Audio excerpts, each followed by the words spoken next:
પરોપકાર એટલે શું? કે કોઈ પણ માણસ પોતાનું જીવન છે ઈશ્વરની પાછળ વ્યતીત કરી દે. કોઈ પણ માણસ છે એ કોઈ વ્યક્તિની પાછળ પોતાનું જીવન છે પરોપકાર માટે વ્યતીત કરી દે. કોઈ વ્યક્તિને કઈ તકલીફ પડી હોય તો ગમે ત્યારે વ્યક્તિ એની પાછળ ઉભો રહે, પરોપકાર છે. આપણા ભારત વર્ષની અંદર એવા અસંખ્ય જીવાત્માઓ છે કે પોતે જીવાત્માઓ પરોપકાર માટે થઈ પોતાનું જીવન જીવે છે.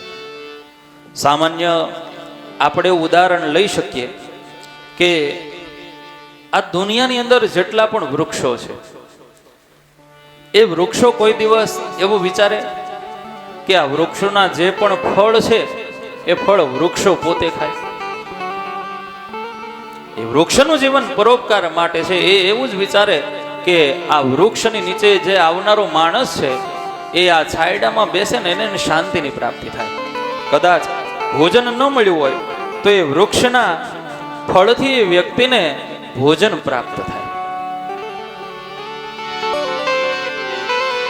એટલે આ જીવનની અંદર ઘણી બધી એવી વસ્તુઓ છે કે માણસનું એ જીવન છે અમૂલ્ય છે અને પરોપકાર માટે રહેલું છે.